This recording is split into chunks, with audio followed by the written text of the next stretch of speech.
Right, hello everyone. Now I want to talk about this case that is as physically devastating as it is psychologically baffling. It's a case that went viral for all the wrong reasons, leaving the world in a collective state of shock and anger. It involves a young woman, a horrific act of violence, and a marriage certificate that feels more like a death warrant. This is the case of Berfin Özek. Now imagine yourself waking up in hospital, your face unrecognizable, your vision gone in one eye, your skin melting away. Now imagine that the person who did this to you will be the person you eventually decide to spend the rest of your life with. I think to most of us, that sounds like a horror movie, a nightmare. But for Berfin Özek, that became her reality. In 2019, Berfin was an 18-year-old girl living in Hatay, Turkey. She was young, full of life, and involved in a relationship with 23-year-old Kasim. By all accounts, the relationship was a textbook example of high conflict. Kasim was possessive, jealous, volatile, and when Berfin finally found the strength to end the relationship, Kasim didn't just walk away. He decided that if he couldn't possess her beauty and her life, then no one could. January 15th, 2019. As Berfin was walking home from school, Kasim was waiting. He approached her and threw a massive amount of industrial strength acid directly in her face. And as she screamed in agony, he reportedly yelled, "If I can't have you, no one can." The damage was catastrophic. Physically, her face was severely disfigured. She lost 70% of vision in one eye and was left with third-degree burns across her face, neck, and chest.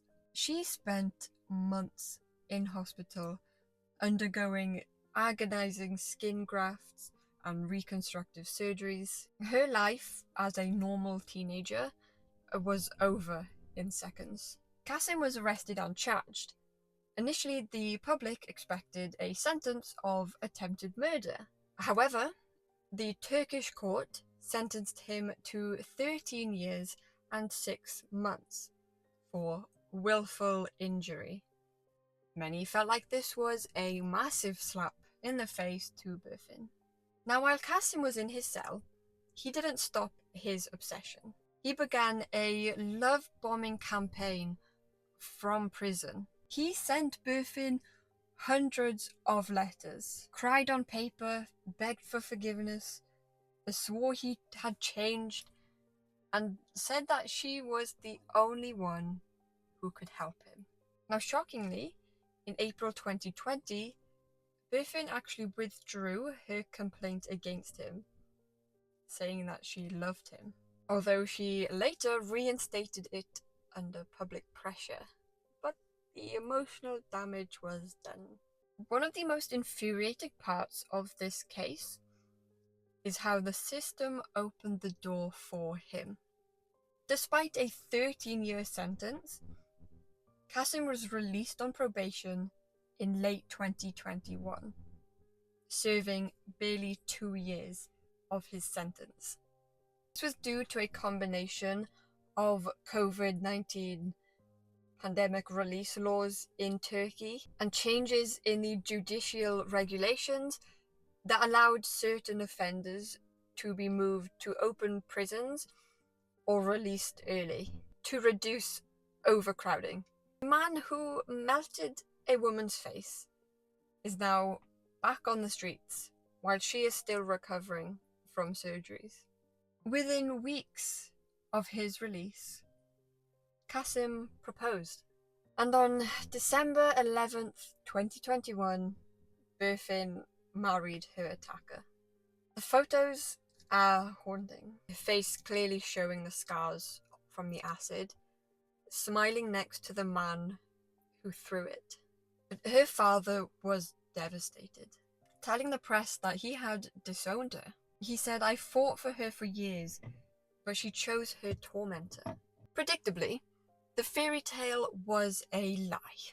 Reports surfaced shortly after the marriage that the abuse had started again. Berfin eventually realized that the letters from prison were just a tactic to secure his freedom and control. She eventually filed for a divorce, but the psychological toll and the permanent physical damage remain. It's easy to judge Berfin, but we do have to understand the dark psychology at play. Trauma bonding. When victims experience this extreme cycle of abuse, followed by an intense kindness and remorse, the brain develops a powerful attachment called a trauma bond. The abuser becomes the source of both pain and comfort. And second is the social death. Berfin was a young woman in a society that values female beauty. She likely felt disposable or unlovable because of her scars, and Kasim exploited this. He made her feel like he was the only one who could ever love her. Third is the savior complex. She likely believed that she could fix him. By marrying him, she was trying to rewrite the ending of her tragedy, turning a monster into a husband to make the pain make sense. In many ways, she is lucky he didn't kill her after he was released. Statistically, when an abuser who has already tried to maim or kill his partner is reunited with them, the lethality risk is at an all-time high.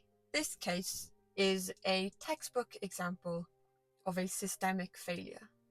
Legally, the court failing to classify this as attempted murder allowed him a pathway to early release, structurally using COVID-19 as an excuse to release violent offenders back into the lives of their victims is a gross negligence of duty by the state.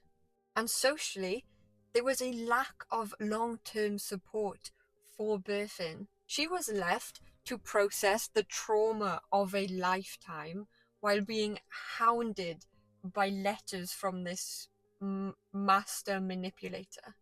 Berfin's story is an absolute tragedy. It shows how trauma can lead a person right back into the arms of the person who tried to destroy them. It serves as a reminder that forgiveness can be used as a weapon by perpetrators to finish what they started. What do you think of the court's decision to release him early? Let me know in the comments below. This story just hurts my heart in so many different ways. Just hope she's doing better now and has better support. Subscribe if you want, like if you want, comment your thoughts down below. Share this video, get the story out there, her name out there. Try and do better than this. Yeah. I will see you in the next one. Ta-da!